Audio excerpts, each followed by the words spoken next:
Welcome to the bonus video, guys. Today, we're going to talk about one of the most underdiagnosed reasons for high blood pressure. The most common reason for high blood pressure is high body weight. When there's more of you, your body's going to compensate and raise pressure in the body in order to get the blood to the peripheral tissue.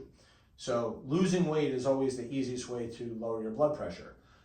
Another reason is just heart efficiency. We just did a whole 30-day challenge and we went through videos and workouts where we did a bunch of stuff where we talked about zone 2 training, we talked about HIIT work, we talked about the mechanisms by which this affects your heart for overall heart health. And when you don't exercise, that's another reason why blood pressure can be high. It has to do with heart performance. The thing that I'm going to talk about here is so underappreciated, because if we can agree that smoking affects your blood pressure, which it does, how does it affect it? It affects smoking affects high blood pressure by lowering your pH. But what happens if you raise your pH? Listen carefully, because this is going to blow your mind. Smoking lowers pH, meaning it makes the body more acidic, because of carbon monoxide, which has a direct effect on carbon dioxide. It makes carbon dioxide too high in the body. That affects blood pressure. And I'm going to show you how carbon dioxide affects you at a cellular level, but when it's low carbon dioxide. When it's smoking, it's the opposite of everything I'm about to show you, but we all know that smoking raises blood pressure. That's not a big secret.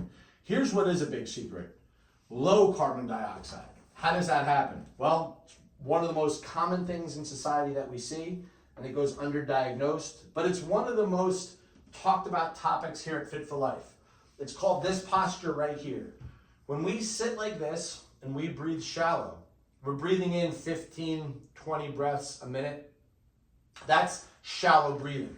That creates a low carbon dioxide environment. People that have a lot of anxiety breathe shallow. This low carbon dioxide environment creates a domino effect in the body, in the cells that I'm going to show you. And what this leads to is not just high blood pressure, but heart arrhythmias, for example. And it's happening via electrolytes. So when the body detects low carbon dioxide, it will release hydrogen from the cell into the bloodstream. I'm going to come back to hydrogen in a minute. It will send potassium into the cell to compensate. Why? Because the body is trying to maintain the charge of the cell, to balance the charge. The charge inside of the cell is slightly more negative than it is outside the cell, but this balance is imperative, just like the pH in your bloodstream being very specific is imperative. So the body is going to immediately compensate and say, okay, the pH is going up, which means there's too much alkalinity. Send hydrogen out, send potassium in. It also, when you look at albumin in the blood, will kick hydrogen off of albumin. Why? What is the deal with hydrogen? Why is it doing that?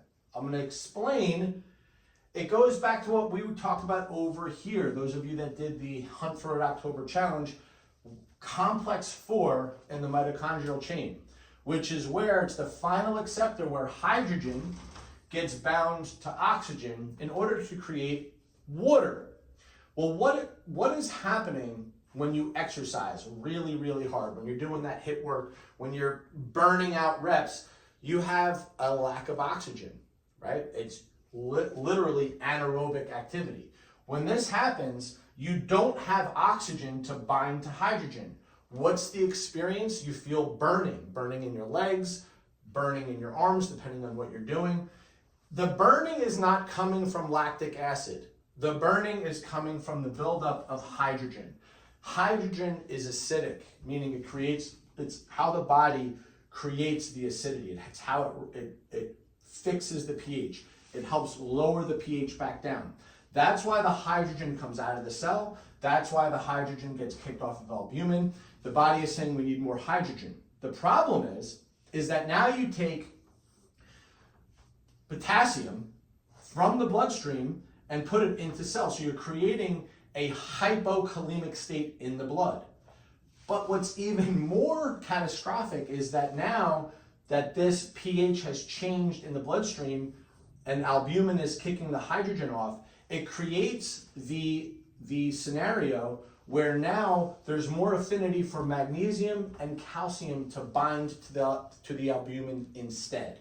So now you have lower circulating magnesium, lower circulating calcium. And what's interesting is that you won't see this on blood work.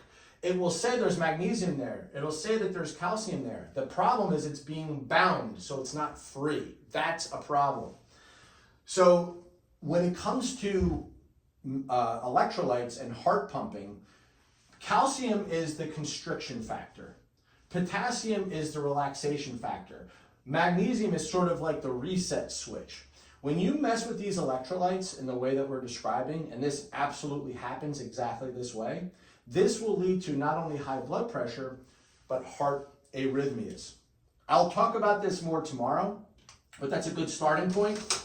And hopefully you will share this information with people who need to hear it. But the point is, fix your posture, fix your breathing. One of the most talked about topics that we do at Fit for Life is breathing seminars. It is in your UTC manuals, the UTC manual for Fit for Life members, UTC people. Revisit those topics in the manual because it's that important.